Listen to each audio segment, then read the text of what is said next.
سرسبز شجر امید کا تھا، جب سر میں ہوائے طاعت تھی۔ سرسبز شجر امید کا تھا، جب سرسریاں چلنے لگی، اس پیڑ نے پھلنا چھوڑ دیا۔ اللہ کی راہ اب بھی ہے کھلی، آثار مشاع سب غائب ہیں، لیکن اللہ کے بندوں نے اس راہ پر چلنا چھوڑ دیا۔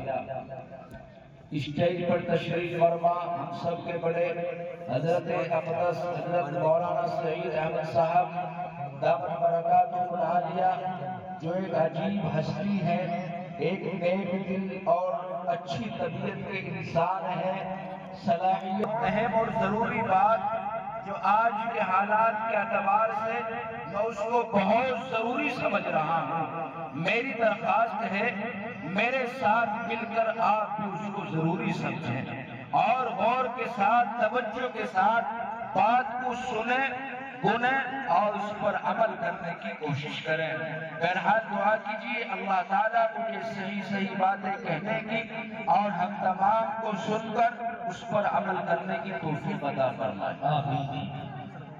ہر جگہ اگر دیکھا جائے، ہر گاؤں میں، ہر قصبے میں، ہر شہر میں، ہر محلے میں، ہر بستی میں، ہر صوبے میں کوئی نہ کوئی انسان اس مزاج کا ہوتا ہے اور وہ یہ سمجھتا ہے اور کہتا ہے کہ آج ہمیں ان مدارس والوں نے کیا دیا ہے۔ بہت سارے لوگ اس بات کا سوال کرتے ہیں کہ ہمیں ان ملاؤں نے، ان داڑھی ٹوپی والوں نے، ان مدرسے والوں نے، ان مدرسوں نے ہمیں کیا دیا ہے۔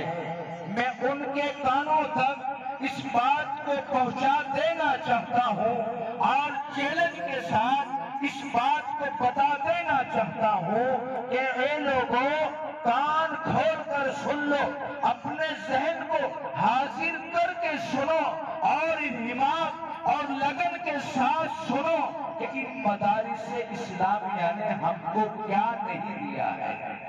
میرا موضوع یہ ہے، آپ سنتے چلیں، میں بتاتا چلوں کہ مدارس اسلامیہ نے مجھے اور آپ کو کیا نہیں دیا ہے۔ میں آپ کو کہتا چلوں، چلیے آپ شہنشاہ بطحہ تاجدار مدینہ جناب رسول اللہ صلی اللہ علیہ وسلم، میرے بھائیوں، جب آپ تقریباً اب سے 1500 سال پہلے اس روئے زمین پر تشریف لائے تھے، اللہ تبارک و تعالیٰ نے سب سے پہلی آیت جو نازل فرمائی تھی، فرمایا تھا اقرأ بسم ربک الذی خلق۔ اے نبی جی پڑھیے آپ اپنے اس رب کے نام سے جس نے آپ کو پیدا کیا ہے۔ میرے بھائیوں، ہمیں سوچنا چاہیے، سمجھنا چاہیے، غور کرنا چاہیے، توجہ کے ساتھ بات کو سننا چاہیے، گننا چاہیے اور عمل میں لانا چاہیے کہ سب سے پہلی اس روئے زمین پر نازل ہونے والی آیت پڑھنے کے تعلق سے ہے تو ہمیں پتہ لگنا چاہیے، اہتمام کرنا چاہیے، اہمیت اور عظمت کے ساتھ ہم اس پر عمل کرنے کی کوشش کرنی چاہیے کہ یہ پڑھنے کا نظام کہاں سے شروع ہوگا۔ یہ پڑھنے کا نظام ان مدارس اسلامیہ سے شروع ہوگا۔ میرے بھائیوں، اللہ نے ہمیں ایسا معلم اعظم، ایسا ہمارا نبی، ایسا رسول دیا ہے کہ اگر ہم ساری زندگی سجدہ کرتے رہتے اور اللہ کی تعریفات بیان کرتے رہتے، جب ہمیں ایسا نبی نہ ملتا جو بغیر مانگے مل گیا، بغیر شکر کے مل گیا، بغیر درخواست کے مل گیا، بغیر کسی جد و جہد، مشقت اور مصیبت سے مل گیا۔ اس لیے میرے بھائیوں، ہمیں سوچنا چاہیے، بس جو بھی زبان پر آتا ہے میں بھی بول دیتا ہوں، آپ بھی بول دیتے ہیں، سمجھتے نہیں ہے ہمارے زبان سے نکلے ہوئے الفاظ کا کیا انجام ہوگا اور کیا ہمیں اس کا نتیجہ ملے گا اور کیا ہمیں اس کا صلہ ملے گا، ذرہ برابر میں اور آپ غور نہیں کرتے۔ نعرہ تکبیر، نعرہ تکبیر۔ حضرت مولانا مفتی محمد وسیم صاحب مدارس اسلامیہ تو میرے بھائیوں میں آپ کو بتاتا چلوں، آپ نے سب سے پہلے مدرسہ مکہ المکرمہ کے اندر دار ارقم نام سے بنایا، اور اللہ تبارک و تعالیٰ نے آپ کے ذریعے سے وہاں پر بہت سارے طالب علم کو اکٹھا کیا اور انہیں معلم اعظم جناب رسول اللہ صلی اللہ علیہ وسلم سے علم کو حاصل کیا۔ سب سے پہلا مدرسہ، بہت سارے لوگ کہتے ہیں کہ صفہ کا ذکر ملتا ہے، اس سے پہلے کسی مدرسے کا ذکر نہیں ملتا۔ میں آپ کو بتاتا چلوں، جو حضرات حج و عمرے کے لیے وہاں پر تشریف لے گئے ہیں اور وہاں سے واپس آئے ہیں، صفا مروہ سے نکلتے ہوئے وہی قریب کے اندر دار ارقم نام سے مدرسہ موجود تھا۔ جناب رسول اللہ صلی اللہ تعالی علیہ وسلم وہی دین کی تعلیم دیا کرتے تھے۔ صدیق اکبر رضی اللہ تعالیٰ جو اللہ تبارک و تعالیٰ نے آپ کو صدیق کا خطاب دیا، وہ مدرسے کی برکت سے دیا، مدرسے نے ہمیں صدیق اکبر دیا۔ اور آگے چلیے، فاروق اعظم رضی اللہ تعالیٰ اجمعین، میرے بھائیوں وہ کہاں سے ہوئے؟ وہ مدرسے سے ہوئے، مدرسے سے فارغ ہوئے۔ جب وہ ایمان کے اندر داخل نہیں ہوئے تھے، نبی آخر الزماں جناب رسول اللہ صلی اللہ علیہ وسلم کے کٹر دشمن ہوا کرتے تھے، مخالف ہوا کرتے تھے۔ آپ کو ہر وقت میں، ہر موقع پر آپ کو ذلیل کرنے کی، آپ کی توہین کرنے کے وہ پیچھے لگے رہتے تھے اور اس کش میں رہتے تھے کہ نبی ملے، محمد ملے، ہم ان کو ذلیل کریں اور ان کی بے عزتی کریں۔ لیکن میرے بھائیوں، جب دار ارقم کے اندر داخلہ ہوا، جناب رسول اللہ صلی اللہ علیہ وسلم کی خدمت عالیہ میں حاضر ہوئے، اللہ کے پاک پیغمبر دعا فرماتے تھے، یا اللہ عمر بن خطاب یا عمر بن ہشام کے ذریعے سے اسلام کو قوت اور طاقت عطا فرما۔ میرے بھائیوں، اللہ کے دربار میں آپ کی دعا قبول ہو گئی اور عمر بن خطاب رضی اللہ تعالیٰ دار ارقم کے اندر داخل ہوئے اور عرض کیا، یا نبی اللہ آپ مجھ کو کلمہ پڑھا کر مسلمان کر دیجئے، جیسے آپ چاہو گے، جس طرح چاہو گے، میں آپ کا خادم ہوں، میں آپ کا ہر وقت معین رہوں گا، مددگار رہوں گا، جس طرح آپ چاہیں گے مجھ سے کام لے سکتے ہیں، جس طرح آپ چاہے مجھے استعمال کر سکتے ہیں۔ اب میں نے دار ارقم کے اندر داخلہ لے لیا ہے۔ میرے بھائیوں، اللہ تبارک و تعالیٰ نے کیا مقام عطا فرمایا، ہمیں صدیق اکبر ملا، ان مدارس سے ملا، عمر بن خطاب ملا، میرے بھائیوں ان مدارس سے ملا، عثمان غنی ملے، ان مدارس سے ملے، میرے بھائیوں علی مرتضی ملے، ان مدارس سے ملے۔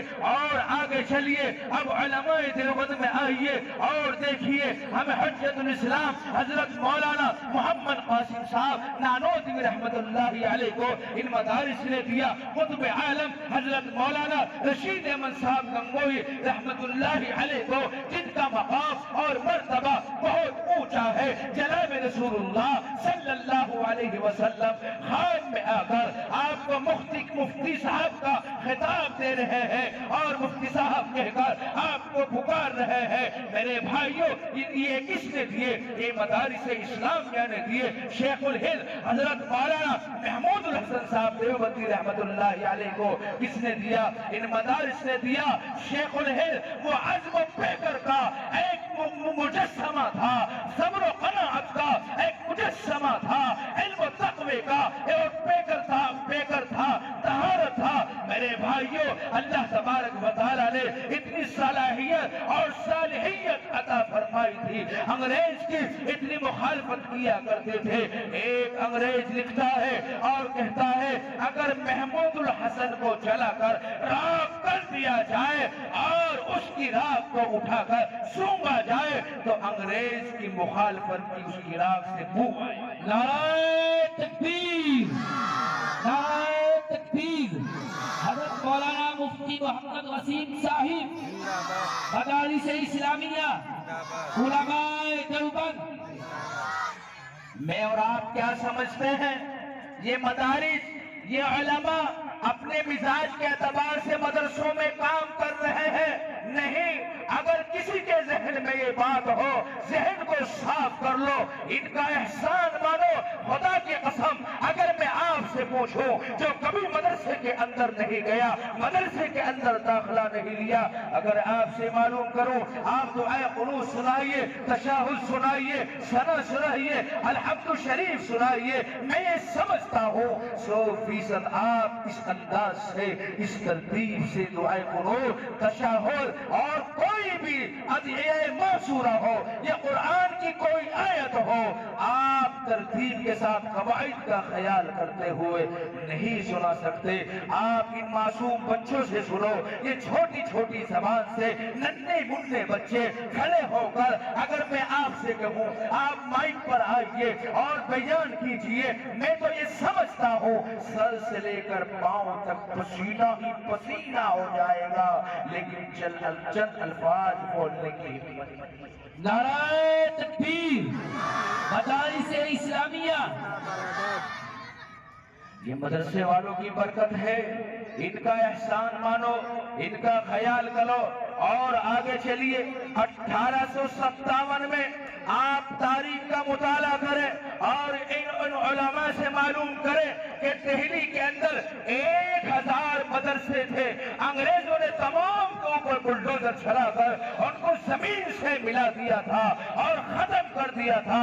انگریز یہ چاہتا تھا اور یہ اس کا پروپیگنڈا تھا کہ ہندوستان کے اندر سے مسلمانوں کو ختم کر کے اپنی حکومت کو چالو کیا جائے اور تمام کے تمام قوانین انگریزیت کے ساتھ چلے اور جس طرح تم چاہو اس طرح ہو۔ ان علماء کو 1866 سے لے کر 1864 سے لے کر 1867 تک 3 سال ان علماء کے اوپر، ان مدارس والوں کے اوپر خدا کی قسم ایسے گزرے ہیں، ایسا خطرناک معاملہ گزرا ہے کہ اگر میں اور آپ اس وقت موجود ہوتے تو ہم ایمان سے ہاتھ دھو بیٹھتے، اپنے گھر میں رہتے، ایمان والوں کی مخالفت کرتے، انگریزوں کے ساتھ مل جاتے۔ لیکن قربان چاہیے، دعا کیجئے، اے اللہ ان کی قبر پر لاکھوں کروڑوں رحمتیں نازل فرمائے، عزم و استقلال کے پہاڑ کی طرح جم کر کھڑے ہو گئے، لیکن انگریز سے کبھی مات نہیں کھائی۔ 3 سال 1864 سے لے کر 1867 تک جتنے داڑھی والے، جتنے ٹوپی والے، جتنے مدرسے والے عالم سمجھے جاتے تھے، انگریز تمام کو پکڑ کر سوروں کی کھالوں میں بند کر کے تندور میں ڈال دیتا تھا اور ایک پیر رسی سے باندھ کر ہاتھی سے باندھ دیا جاتا تھا اور ایک پیر کو رسی سے باندھ کر ایک پیڑ سے باندھ دیا جاتا تھا، ہاتھی کو چلایا جاتا تھا۔ ان عالموں کے، ان اللہ والوں کے، ان بزرگوں کے، ان مدارس والوں کے 2 ٹکڑے ہو گئے، لیکن خدا کی قسم کبھی انگریز کے سامنے سر کو نہیں جھکایا۔ نعرہ تکبیر، علماء دیوبند، مدارس اسلامیہ، نعرہ تکبیر۔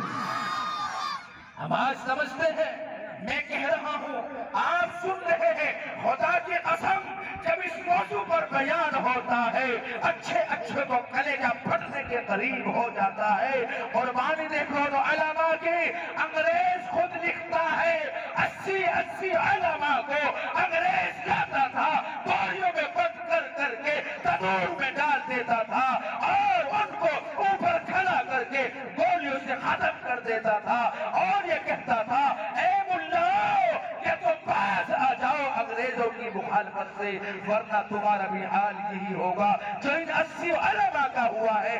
آپ کیا سمجھتے ہیں یہ مدارس والے، یہ علماء، یہ حفاظ، یہ قرآن، یہ مفتی، یہ اللہ والے، یہ خانقاہ والے اپنے پیٹ بھرنے کے لیے کام کرتے ہیں؟ اگر یہ سوچ ہے میری اور آپ کی سوچ، اگر یہ ہے، اس سوچ کو الگ کر دو، اپنے ذہن کو صاف کر لو اور یہ کہو اور فخر کرو اس بات پر کہ مولانا احمد صاحب آپ نے جو مدرسہ بنایا ہے، آپ کو اگر دان کی ضرورت ہے ہم دیں گے، اگر تیل کی ضرورت ہے ہم دیں گے، اگر آٹے کی ضرورت ہے ہم دیں گے، اگر آپ کو ضرورت ہے تو ہم دیں گے. آپ گھبراؤ نہیں, آپ ہمت نہ ہارو, حوصلے کے ساتھ, ہمت کے ساتھ, بہادری کے ساتھ, طاقت کے ساتھ آپ مدرسہ چلاؤ. جو ضرورت ہوگی ہم پورا کریں. میرے بھائیو, یہ داستان صرف سننے کے لیے نہیں ہے. میں بول کر چلا جاؤں, آپ صرف سنتے رہیں, اور جہاں تک مائک کی آواز جا رہی ہے توجہ کے ساتھ سنیں اور جلسے کے اندر تشریف لائیں. یہی تو علماء کا دیدار کرو. علماء کا خواہ دیدار کرنا بھی نیکی سے خالی نہیں ہے. میرے بھائیو, ایسی قربانی آتی ہے. اور میں آپ کو آگے لے کر چلوں, خدا کی قسم, حضرت مولانا محمد جعفر تھالیسری رحمت اللہ علیہ کا واقعہ اگر میں آپ کو بتاؤں, یہ علماء بیان کرتے ہیں, مجھ جیسے ایک طالب علم کا تو کلیجہ پھٹنے کے قریب ہو جاتا ہے, آنکھوں میں آنسو آ جاتے ہیں, دل گھبرا جاتا ہے, ذہن منتشر ہو جاتا ہے. یا اللہ, ان علماء کے قبروں کے اوپر لاکھوں کروڑوں رحمتیں نازل کر دے. یا اللہ, اگر آج ان کی نسل کے اندر کوئی بھی فرد موجود ہے, یا اللہ ان کو عزم و استقلال کا پہاڑ بنا دے اور ساری زندگی ان کے تمام ضرورتوں کو پورا کر دے. یا اللہ, جیسے قربانی ان مدارس والے نے دی ہے, خدا کی قسم اگر تھوڑا سا, ادنا سا, ایک بال کے برابر بھی ہمارا امتحان ہو جائے تو ہم ایمان سے بھی ہاتھ دھو کر الگ. نعرہ تکبیر. مدارس اسلامیہ, علماء دیوبند. ہم ان مدارس اسلامیہ کو نعمت عظمیٰ نہیں سمجھتے ہیں. مسلمانوں, کان کھول کر سن لو, اگر آج ہم نے مدارس کی قدر نہ کی اور ان علماء کی قدر نہ کی, تمہارا کوئی پرسان حال نہیں ہوگا, تمہارے لیے کوئی قدم نہیں اٹھائے گا, اور تمہیں اور مجھے امتداد کا منہ دیکھنا پڑے گا. یہ تو ان کے لیے دعا کرو جس طرح میں اپنے اکابرین کے لیے دعا کرتا ہوں, اور میں تو اپنے بڑوں کو, اسلاف کو, اکابرین کو مبارکباد پیش کرتا ہوں اور یہ کہتا ہوں, اے میرے بزرگوں, اے میرے اسلاف کی نشانیوں, سنو, اگر آپ قربانی نہ دیتے تو یہ بندہ آپ کے سامنے بیٹھ کر بول رہا ہے, اس میں بولنے کے قابل نہ ہوتا. اگر یہ آپ کے سامنے آپ کے جلسے کی نظامت کر رہے ہیں, اگر یہ مدارس نہ ہوتے, یہ نظامت نہ کرتے, اگر یہ مدارس نہ ہوتے, یہ جلسے نہ ہوتے, اگر مدارس نہ ہوتے, اتنے علماء بغیر آپ کی چاہت کے, بغیر آپ کی کوشش کے, بغیر آپ کی فکر مندی کے جہاں پر تشریف لے آئے ہیں, یہ نہ ہوتے, ہمیں نماز پڑھنے کا سلیقہ نہ ہوتا. قیام کب کرنا ہے, قیام کسے کہتے ہیں, قوما کسے کہتے ہیں, رکوع کسے کہتے ہیں, جلسہ کسے کہتے ہیں, تشہد کب پڑھنی ہے, میرے بھائیوں تکبیر تحریمہ کس کو کہتے ہیں, ہمیں خبر نہ ہوتی, ہمیں پتہ نہ چلتا کھانے کا ترتیب کیا ہے, کھانا کس انداز سے کھانا چاہیے. ہاں, اگر ہم نے اپنا تعلق مدارس سے توڑ لیا تو ہم کھانے کے لیے جانور بن گئے, کھڑا ہو کر کھانا شروع کر دیا. جب ہمارا تعلق ان علماء سے رہا, ان مدارس اسلامیہ سے رہا, جب ہم نے سنتوں کی پابندی کی ہے اور سنتوں پر جم کر عمل کیا ہے, میرے بھائیوں یہ علماء, اور میں بتاتا چلوں ان مدارس نے کیا نہیں دیا ہے. میرے بھائیوں, شیخ الاسلام حضرت مولانا حسین احمد مدنی جیسا بہادر سپاہی دیا ہے. اور میں آپ کو بتاتا چلوں, انگریز ایک کانفرنس کرتا ہے لاہور کے اندر اور یہ اعلان کرتا ہے, اگر حسین احمد مدنی اس کانفرنس کے اندر آ جاتا ہے, ان کو گولیوں سے بھون دیا جائے گا, گولی مار کر ان کا قتل کر دیا جائے گا, ان کو دنیا سے ختم کر دیا جائے گا.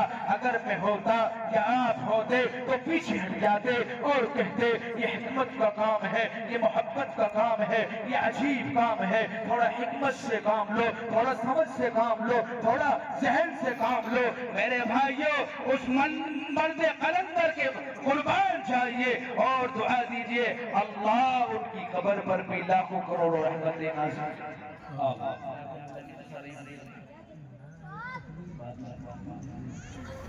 بات سمجھ میں آ رہی ہے بھائی؟ کس کی نہیں آ رہی بتائیے ذرا. آپ کی نہیں آ رہی؟ سب کی آ رہی؟ دیکھو میرا کام تو سمجھانا ہے، بتانا ہے، مجھے یہ نہیں دیکھنا کہ آدمی سامنے کتنے ہیں، مجھے تو جس طرح اخلاص کے ساتھ بولنا چاہیے بول رہا ہوں، محنت کر رہا ہوں۔ اگر آپ یہ سمجھیں کہ بولنے کا کام آسان ہے، جس طرح میں بول رہا ہوں ذرا کوئی سا 10 منٹ بول کے دکھائے، آسان کام نہیں۔ یہ علماء، میں آپ کو بتاتا چلوں، حضرت امام محمد رحمت اللہ علیہ پوری رات جاگ کر کتابوں کا مطالعہ کیا کرتے تھے۔ کسی نے معلوم کیا امام صاحب آپ پوری رات کیوں جاگتے ہیں، کیا بات ہے؟ فرمایا بھائی اگر میں رات کو نہ جاگوں، کتابوں کا مطالعہ نہ کروں، یہ قوم مجھ سے دین کی بات معلوم کرنے آئے گی، میں کس طرح بتاؤں؟ ان کے لیے دین کے اندر آسانیاں جو ہیں اللہ نے جو رکھی ہے، جناب رسول اللہ صلی اللہ علیہ وسلم سے جو آسانیاں ثابت ہے، میں ان کے سامنے کیسے پیش کروں گا؟